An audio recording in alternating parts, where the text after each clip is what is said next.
And blessed to be a part of your day. Kevin Miller in the morning, KIDO Talk Radio. The Kevin Miller cash code word of the day, the 8 o'clock hour, is lift.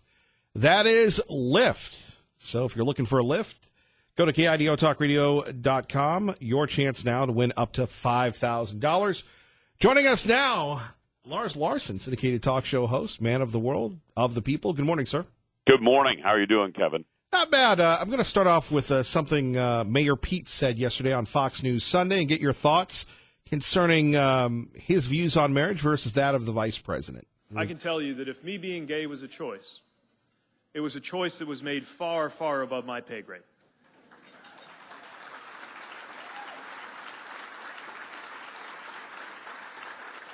And that's the thing I wish the Mike Pences of the world would understand. That if you got a problem with who I am, your problem is not with me. Your quarrel, sir, is with my creator. Interesting take, and Mayor Pete getting a lot of buzz, a lot of money, and some speculating he could really help the ticket in the Midwest. Have you had a chance to take a look at this guy at all yet, Lars? I have. We talked to Pete Buttigieg about 2 years ago, and, you know, he's the mayor of the town. Locally, he's not disliked. I think there are people who question how much he's gotten done, but he does have an impressive resume. He's got a resume in the service as a commanding officer. He's got a resume educationally. He's a Rhodes Scholar, speaks 8 languages, smart guy. And he could actually give, I think, a lot of these folks a run for their money. And he's well-spoken, and he's serious enough without being too serious. And he's not pulling this nonsense like Robert Francis O'Rourke of trying to pretend to be Hispanic or pretend to be something he's not or ride around on a skateboard, goofy stuff like that. And he's one of the few people on the Democrat side who's actually run something.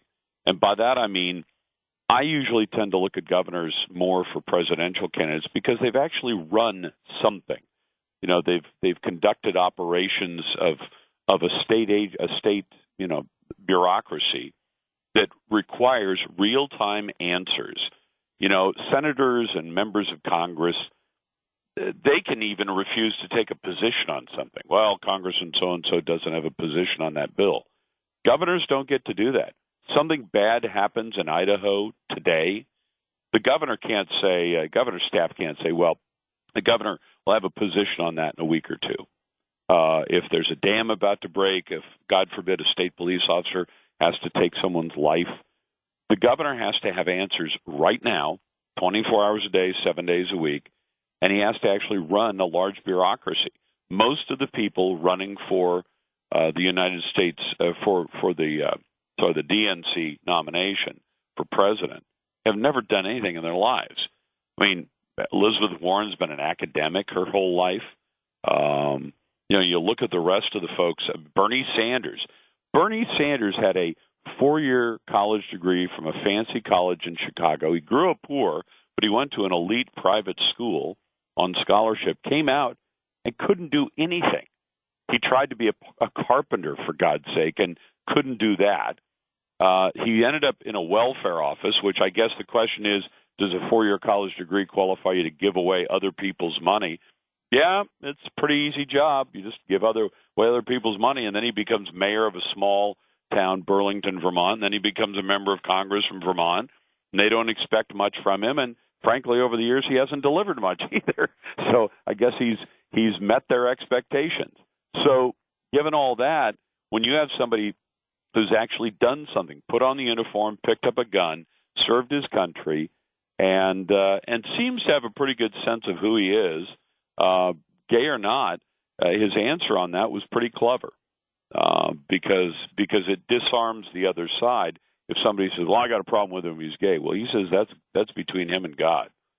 Oh, sure, well, that's a pretty good answer. Although, you know, so you know, the bottom line is that he's actually accomplished something, and having run even a Midwest city, a smaller city than one of America's major cities, he's actually run something. Can you name another member on the or another candidate on the Democrat side of things who's actually run something? Anything? No, but back to Kamala Harris, she's been in politics her whole life, and right. Willie Brown says she got her first 2 jobs by sleeping with him. Well, God bless Willie. A different time. Lars Larson joining us. Kevin Miller, KIDO Talk Radio. But back to Mayor Pete. Here's the fascinating thing about him is he is intriguing. He is that, the other. But South Bend is not Chicago. South Bend is not Fort Wayne. He did run statewide 10 years ago and got trounced. Yep. He couldn't win statewide in Indiana, and yet people are calling him possibly the new Jimmy Carter. Until you have the Democratic operatives take a look at the unemployment rate, take a look at everything else, because I'm going, wow, this guy is something we haven't seen. But you know, it's real easy when you're throwing, when they start throwing darts back at you, and he might be the first victim of some op research on him. He could, but what's the dirt? He's gay. Everybody knows that at this point. But what do you throw at him? And like I said, I've heard some things from people in Indianapolis because I have an affiliate station in South Bend, and I have affiliate stations in other parts of Indiana, who say, well, we're not that impressed with the things he got done. But I'm not aware of any gigantic scandals either. And that's usually, scandal is what usually takes people down, like being creepy Uncle Joe, who most families wouldn't tolerate Joe coming to family gatherings, let alone running for president of the United States. So Joe Biden, I'm not sure what's going to happen with him, but it really looks like it's entirely possible that he'll end up being one of the first people to drop out. You really think so, considering his fundraising, his name ID, and now he's fighting back, albeit with humor and then apologizing for the humor. No, but stop. Did he apologize? He said, I'm not apologizing for anything I did. What he's saying, and he gives, I think, some completely lame excuses. One lame excuse is, well, things are different now. Well, are they really? Go back and look up. Do you remember the tail hook scandal? Yes. Okay, the tail hook scandal, and I'll quote it in, not perfectly, but you had a scandal where there were members of the military and the Navy who would go to this convention, and there was a lot of funny business going on, about sexual stuff going on, and mostly men on women, and it was not pretty. That was 30 years ago. So Joe Biden would have you believe that 30 years ago, if you went and put your hands on a woman you barely know, the wife of a presidential appointee, and you massage her shoulders in public, and you kiss children in a way that clearly makes the kids uncomfortable, and you're just overly familiar with people, and he just says, well, I'm a huggy guy. Well, guess what? Huggy guy went out quite a while ago. And your excuse that, well, they only changed the rules like 6 months or a year ago. No, Joe, you're obviously not connected. That's a bad excuse. And secondly, he never really apologized. He didn't say, I'm sorry I did that. It was wrong. He's saying, I didn't realize it was bothering people. In other words, the victims are the problem. He didn't realize that he was bothering people. Well, that doesn't speak well for his ability to read people, to see your behavior makes people uncomfortable. And I think this one's going to be a tough one to put away, unless he says, yes, I'll acknowledge that, putting my hands in those places was wrong. I shouldn't have been doing it. He has not said that. What he said is, I didn't realize it bothered anybody. Is that an apology? I kind of like the non-apology apology, though, personally. Yeah, well, exactly. And I'm always on the watch for that.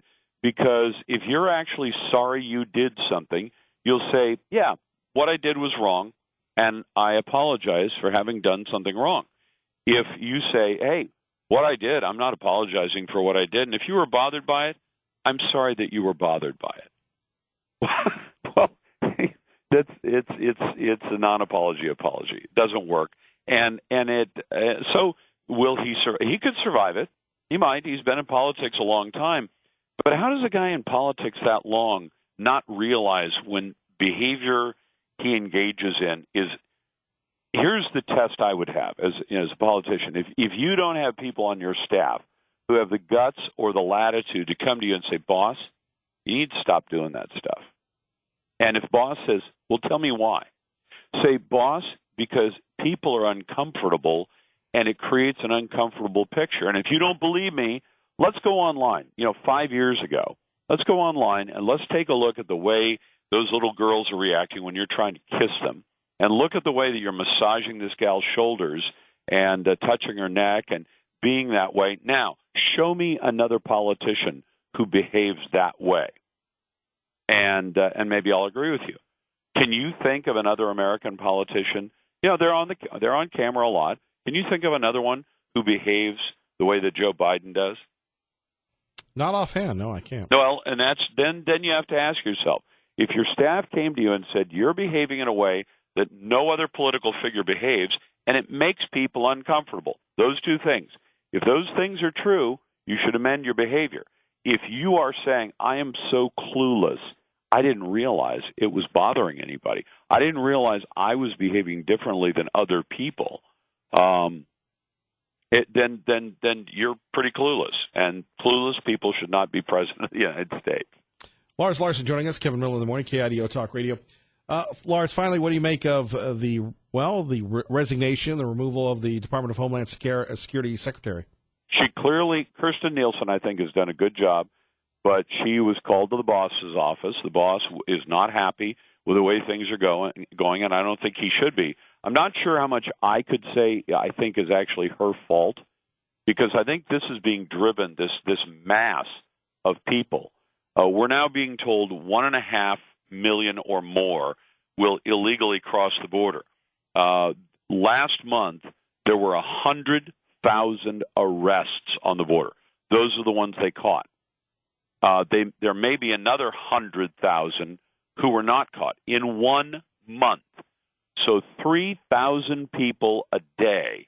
What's the population of Boise now, roughly? Do you remember, Kevin? About 300,000. 300,000. So in 3 months, the entire city of Boise crosses our border illegally. 3 months, maybe 2, because El Paso, which saw 2 years ago 15,000, 1 year ago 18,000 illegals come through their town, this year is on track, according to the mayor of El Paso, who's not exactly a hardcore conservative either. He knows who he's mayor. He's mayor of a city, has to deal with illegals and a lot of legals. And so he's got a delicate political balance.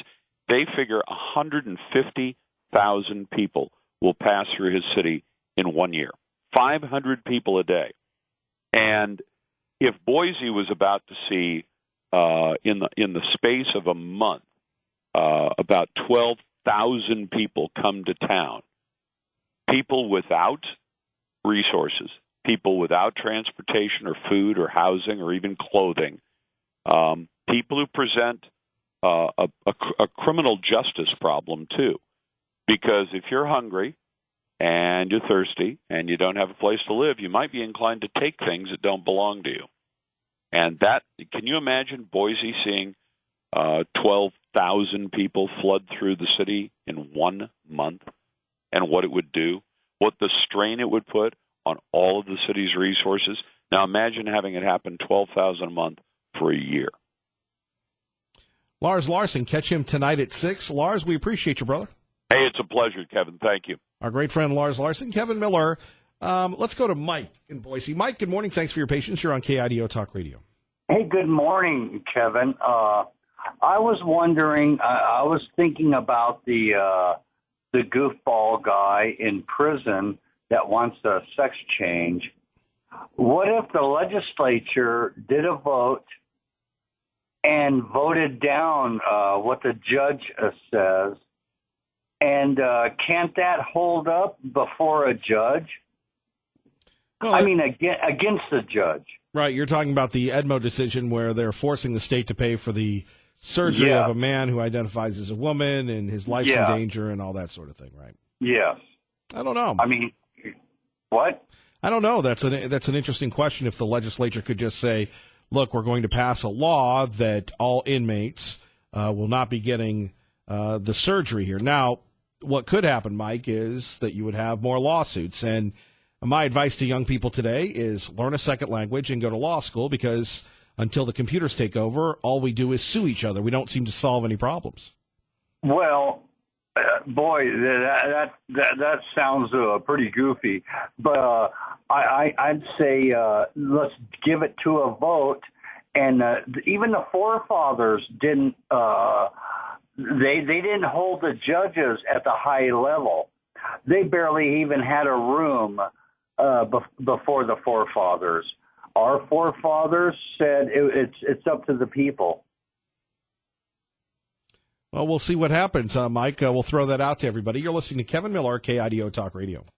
Kevin Miller in the morning, KIDO Talk Radio. Coming up next, a very troubling story concerning a poacher that gets his just due. Also, if you're just tuning in, we were talking about this last hour that Mike brought up again. A judge gave Idaho 6 months to pay for the transgender inmate surgery. Now it's postponed. And the idea of whether or not the state should have to pay for somebody's surgery.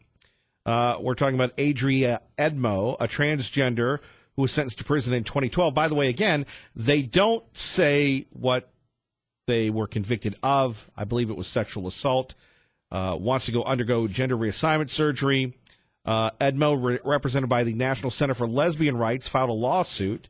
You know, it's funny, if you're homeless, you're an inmate, but you can still file lawsuits. And if you're working and you're doing everything you can, you have to go hire an attorney. Crazy. Edmo was diagnosed with gender dysphoria, a condition where a person feels discomfort or distress because of their gender.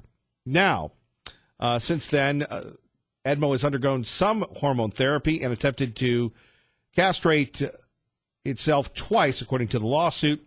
Now you have Dave McCluskey, a Twin Falls surgeon and chairman of the Idaho Board of Corrections, disagreed with the ruling. If Edmo had a broken arm, we all agreed it should be treated. But a disagreement among medical professionals in this case does not constitute cruel and unusual punishment.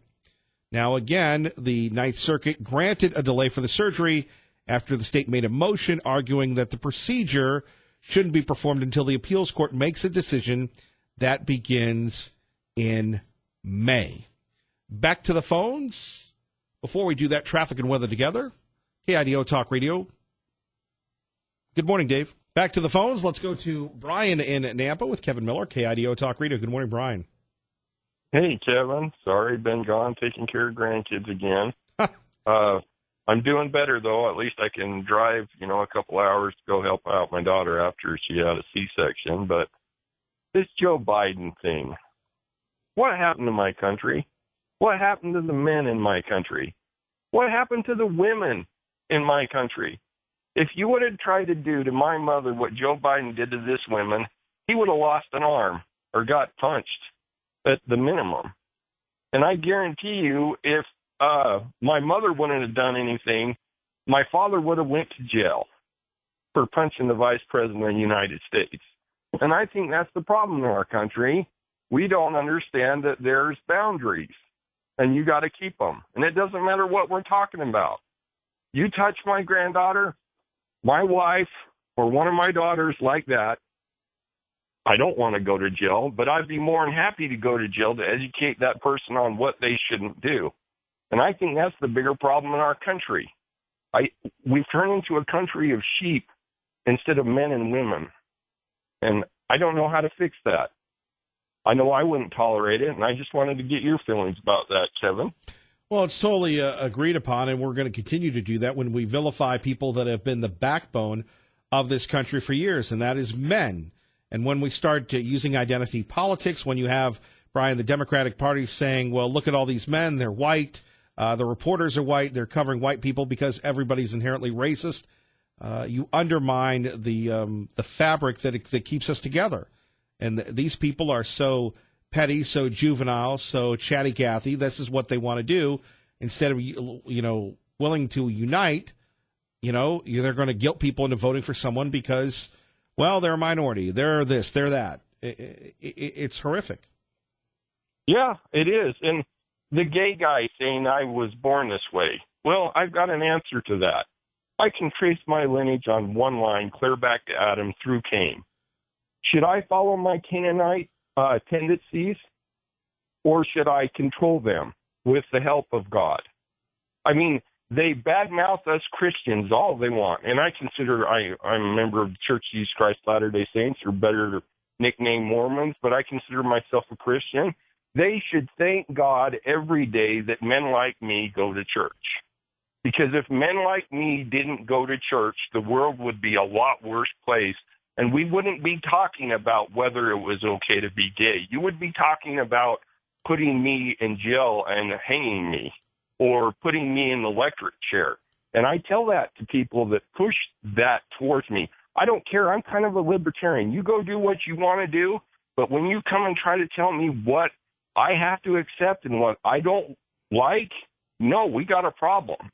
And that's my response. Okay, if it's okay for you to be that way and you don't have to change and fight those urges and those needs, I'm trying to be a good Christian, Kevin. If I followed all my urges, I would probably have slept around a lot like a bunny rabbit, have a ton of inappropriate kids, and to be honest, would have killed a bunch of people in my earlier years. But I went to church and I learned better, and I didn't listen to those thoughts and feelings that came to my heart, and I changed. And we need to challenge those people and say, no, just because you're born with certain thoughts. I got plenty of gay friends. I've got plenty of people that I know that are gay that have never practiced it. And just because they think they're born a certain way, well, I guarantee you, I was born a certain way and I don't practice it. And the whole world is a better place because of it. Great call, Brian. Kevin Miller, KIDO Talk Radio. Good morning, Maggie. Kevin Miller in the morning, KIDO Talk Radio. Don't forget to listen this afternoon at 3 o'clock for the Kevin Miller Cash Code Word. You can win Kevin Miller's money up to $5,000 on KIDO Talk Radio. Details on our website and phone numbers here, 580-5436, 580-KIDO. Really the times to call, very simple, very easy. You just have to go to our website and listen at 6 a.m. and listen at 8 a.m. and then 3 p.m. and you'll get a chance to, well, win some big money, up to $5,000. That is huge. We look forward to you checking us out. By the way, it's good to have the KIDO Talk Radio stream back up. So many people listen to us from across the country. By the way, I just got an email from a gentleman that listens to us in Orange County, California, which is pretty wild, considering there are a lot of choices in Orange County, California. Before we get to Tea Party Bob and John Decker, coming up a story that it's going to be what people are talking about today, and it doesn't involve politics. It involves poaching and what happens when a rhino poacher gets trampled by an elephant and then eaten by lions. I don't think Disney will be doing a story on that. John Decker joins us now, KIDO Talk Radio. John, good morning. Hey, good morning to you, Kevin. How are you doing today? Better than that poacher that was trampled by the elephants and then eaten by the lions. And you?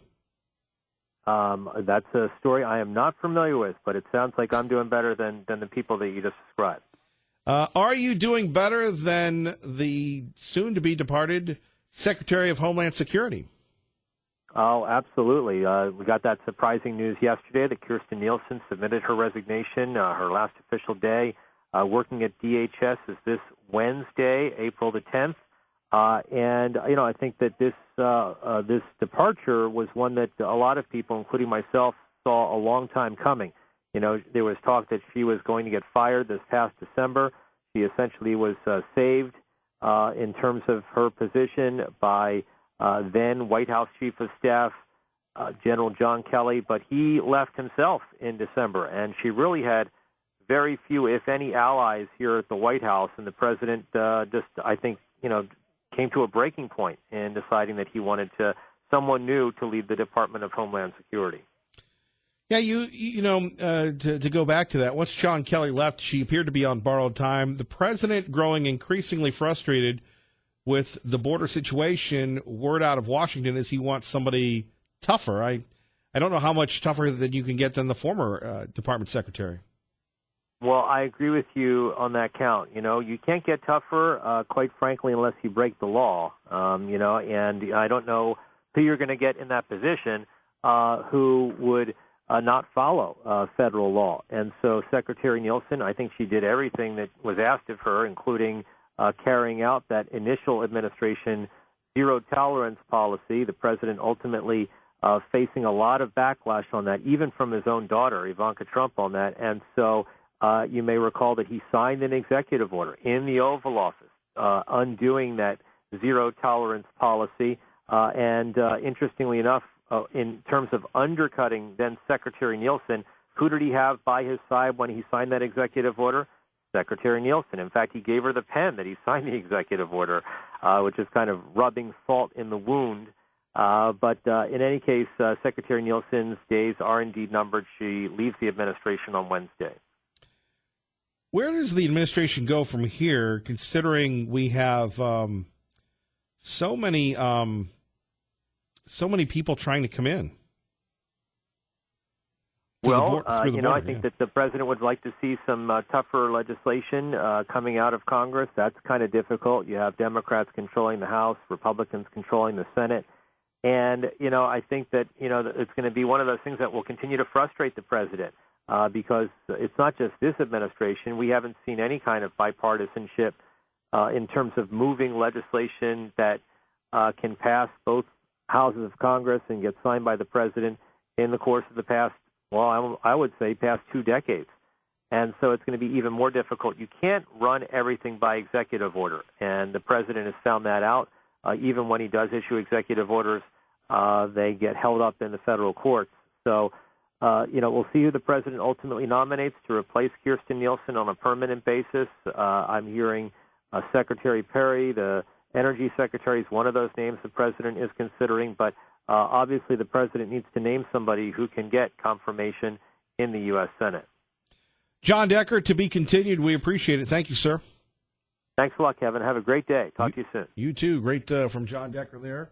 Let's go to Tea Party Bob joining us now, KIDO Talk Radio. Good morning, Tea Party Bob. Good morning, Mr. Miller. How are you today? Sounds like you got a great show going on here. Well, I'm glad we've got you fooled. I've been talking about corporations being responsible for much of our legislation for a couple of years now, and here's the proof, which just came out recently in the USA Today article, where they did a study for about 8 years to reveal the extent to which special interests have infiltrated state legislatures using model legislation. They found at least 10,000 bills almost entirely copied from model legislation introduced nationwide, basically by corporations in the past 8 years, and more than 2,100 of those bills were signed into law. Now, they examined 1 million bills in 50 states. They used 150 computers with an algorithm to separate them out and find out what was really there. And in a separate analysis, the Center for Public Integrity identified tens of thousands of bills with the same identical phrases, trace the origins and language back, again, to corporate entities who wrote these bills. These are all copycat bills. Folks, we're not talking about 1 or 2 bills, but tens of thousands drafted from model legislation created by corporate interests. When we looked at the chart of all 50 states and found Idaho, it showed that most of the legislation brought by our legislature was first from corporate entities and second from conservative interest groups. We have an article out now in the Gem State written by Brett Reagan, and it talks about Luke Mayville. He's an Ivy League professor from New York who leads a group called Reclaim Idaho, which was behind the Medicaid expansion initiative on November 20th, 2018 ballot, and had relied on hundreds of thousands of dollars from corrupt California unions, literally. Reclaim Idaho is not a grassroots operation. It's an operation which has close financial and ideological ties to a group called the Fairness Project, which in itself is the brainchild of a highly controversial California union called the Oakland-based Service Employees International Union, United Healthcare Workers West. I mean, that's a mouthful. This Fairness Project has spent $16 million and counting on progressive ballot measures in California and other states, including Idaho. The Fairness Project spent $547,000 in Idaho on paid signature gatherers and consulting services to get Medicaid expansion on the ballot. Why are you surprised? I'm not. I've been saying this for a long time, but nobody seems to get it.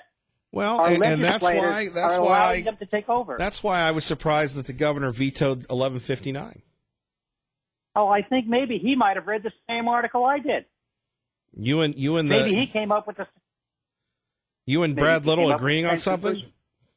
Well, it might be for a change. That would be amazing, wouldn't it? You know, these people what they did was they took their list of contributors, the donor list, and sent it out, and they got $850,000 of out-of-state money in addition to come in here to work on getting this bill passed. This is not new. This is nothing new. No, it's not. But nobody seems to understand it. Nobody seems to get it. Yet they still sit there and they vote for these stupid bills. Well, why would they not vote for that? Because the corporations fund their campaigns. Well, it's not just the legislators, but in this case, you got 65% of the people to vote for this. Yeah, I don't understand why this is such news when you run an ad saying you're going to get free money from Washington and we need to get ours, even though we haven't earned the money. Why are we surprised the people bought into that, or the touchy-feely thing that everybody should be covered? There's no sympathy for insurance companies. There's no sympathy for big pharma, big medical. Everybody gets ripped off. So when you have the frequency and you have the script, you're going to get the results. Whether or not it's true remains to be seen. Well, is it any different than when we passed Propositions 1, 2, and 3, and then the teachers came in and got rid of them? Well, and look, I remember that was a beautiful put-together operation politically that nobody saw coming, and you had this grassroots group. But as we later disclosed, there was a guy from out of state that was this political operative that knew more about how people in Idaho think than the actual folks here. Well, see, the problem is that many of our voters are not thinking, and I don't know why. Well, that's we're supposed to be a state of conservative values. I don't find that to be the case anymore. You know something though, there's another issue. That's why we're not a democracy. We're a republic, because the founding fathers did not trust the people. Well, you had to be a landowner, and you had to, and we didn't vote for our senators. We voted for the person to vote for our senators. Well, I think you will agree with me that if the people of Idaho don't start getting smarter, we're going to have the same problems as they have in California and Washington and Oregon. It's not going to be any different. Tea Party Bob, my time again. We always appreciate this. Are you going to send me that article or what? I am. I'm sending it to you right now. Well, you were supposed to do that on Saturday. Shame on you. I know. Well, I got a little busy packing. Well, it's all about priorities, sir. Thank you. My apologies. Take care, my friend. All right. 580-5436. 580-KIDO. Coming up, more of your phone calls on this. I mean, people are touting the governor's veto of this, but when the folks that are running Reclaim Idaho and prominent liberals are saying he did a good thing, I don't know if that's the right thing. I go back to, this is how we started the program with Senator Groh. And Senator Groh's statement, the reason why they put up 1159, they didn't want the state becoming Idaho or Idaho becoming California. They didn't want the state to become Oregon, where, in Oregon, they're going to vote to lower the age of voting to 16. Do you really want your 16-year-old having the same rights as you when it comes to voting? Apparently they do in Oregon. And in Oregon, they want the magic mushrooms to be legal. So why not put these restrictions on it? Well, it stops the grassroots. Tell me when the last time a grassroots group got something on the docket, got something on the legislature, got something in a referendum that people voted on. I think it would be great if they did, but sadly, to be cynical, but to be real, big money equals big results, and we've seen that. Now you have the disclosure. I think it was the Statesman broke that story. All the out-of-state money came in for Prop 2, right? Max in Garden City. Good morning. You're on KIDO Talk Radio with Kevin Miller. Good morning, Max. Good morning, Kevin. If people would just look in the mirror, they would see the problem. Either you're stupid or you're lazy, and either one breeds ignorance. Most people in Idaho, and that goes for the whole country, don't know the issue because they don't study it. They grab a headline from a newspaper, or they grab a tweet from something online, or they listen to a very brief soundbite on TV or radio, and they believe they've studied the issue. They're making their minds up on nothing because it's easier that way, because they're lazy. And the lazier they are, the more stupid they become. So here we have, like any country in the world, countries are ruled, they are controlled by the hardworking and intelligent. Am I wrong? I think by the big money and the ignorant. Okay, take your big money. Who's driving the big money? Very clever people, very smart, very intelligent, very powerful, and they're working hard. Meanwhile, Joe Lunchbox is working a good 40-hour work week, 80-hour work week, but he or she can't be bothered to really understand the issues because they're busy putting food on the table and not looking ahead to the train wreck that's about to happen. We appreciate that, Max. Thank you. All right, buddy. More coming up next. Kevin Miller, KIDO Talk Radio. And here's a story that many people will be yapping about today. Just a crazy story. We wanted to share this with you.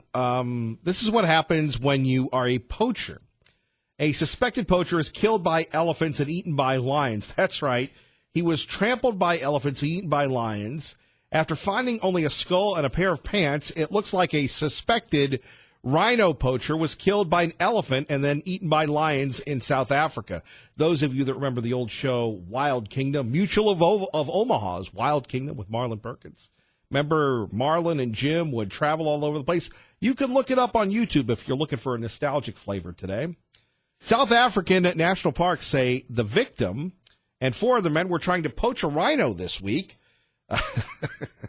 We have a lot of people that travel the world to hunt, of course. Got a lot of good hunting of wolves and other things here in the state of Idaho, but that exotic animal industry is pretty big, right? The victim's family says the man's accomplices called them to say he'd been trampled to death by an elephant. Now, I don't know how much it costs or if there's any big money in going after the rhinos and that sort of thing. But how close did you get? And then to be trampled by an elephant, aren't elephants fairly fast for like the first 50 feet or something of that nature? Anyway, after searching for the man, a skull and a pair of pants were found. Rangers say that the man was more likely eaten by lions. An investigation is underway. You talk about a double negative. And, do you really feel sorry for a poacher? Or do you think that that's just karma? I mean, animals really can't defend themselves unless you're an elephant and then you trample someone to death. Of course, if you're going somewhere and doing things that you're not supposed to be doing, well, then you take really the law, your life into your own hands, and everything is not like it is in America, right? That is one issue we are talking about at 580-5436, 580-KIDO. Another crazy story is this, the most important woman in America. You know, the John Kennedy Courageous Person Award? Right. You know what I'm talking about. The Profiling Courage Award, because John Kennedy, President Kennedy, before he was president, wrote a book. And in it was talking about profiles in courage, honest, ordinary, average people. And you'd think that the Kennedy Foundation, after Ted, God rest his soul, died, would be nonpartisan, non-political. Guess who they claimed is one of the most courageous people in America today? Oh, you know her. You know her very well. You might think to yourself, oh, well, really, is it somebody good? Maybe it's Donald Trump. Whether you agree with him or not, Donald Trump, profile in courage. Ted Cruz, profile in courage. Someone else, profile in courage. No, it's that lovable, devious little liberal, Nancy Pelosi. I mean, really, you have to laugh, right? Well, you don't, but it helps to start your day. Right before Glenn Beck. Kevin Miller in the morning. Time now. Traffic and weather together. Let's get you to work safely in our time. KIDO Talk Radio. Good morning, Dave. And also, according to John Solomon, Ukrainian prosecutor says Justice Department refused evidence on Democrats and Hillary Clinton and Joe Biden. We'll have much more on that throughout the week. By the way, you think about the Democratic House and how it was supposed to change everything. We're just so frustrated and we're just so upset. We needed a change because the Republicans in the House and the Senate and the White House, they just didn't get enough done. Well, now the Democrats, showing their true colors, as the devious little libs will do, are showing us their true colors. And has nothing to do with infrastructure, has nothing to do with the border, has nothing to do with real life issues. but it does have an issue. It does have a focus of going after Donald Trump. Democrats are demanding that the IRS turn over the documents, and that is not going to happen, and they know it. This is a political stunt. The unusual situation is not Congress using its authority to gain access legitimately under a very clear statute. The thing that's unusual is that Donald Trump has broken nearly 50 years of tradition by not being transparent with the American people. If necessary, we're not at that point yet. If it has to be litigated, it'll be litigated. The public has a right to know whether the president's interests are impacting the decisions that he makes using the authority that we have granted him by electing him as president. The Democrat Party is infested with what we call Trump derangement syndrome. They still cannot accept the fact that he won the election, and they'll do anything they can to try and either undo that or prevent that from happening again. Go back to the president's State of the Union speech. He said, look, really there's a choice here. You can either choose to work with me or fight against me, and it's clear what the Democrats have done. They have no interest. They have no interest in working with him. We'll have much more on this, and so will Glenn Beck. Don't forget Sean Hannity on your way home, the right way home with Sean Hannity. Don't forget him weeknights 3 to 6.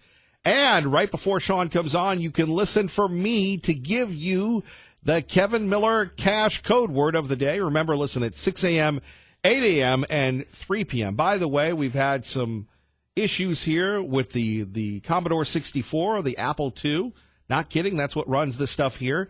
We sincerely apologize for all the technical problems, and we thank you wholeheartedly for sticking with us. We know you have a lot of choices every morning, and thanks for being on the right side. Ray Amaya, great job. May God bless you and your family. Have a good one.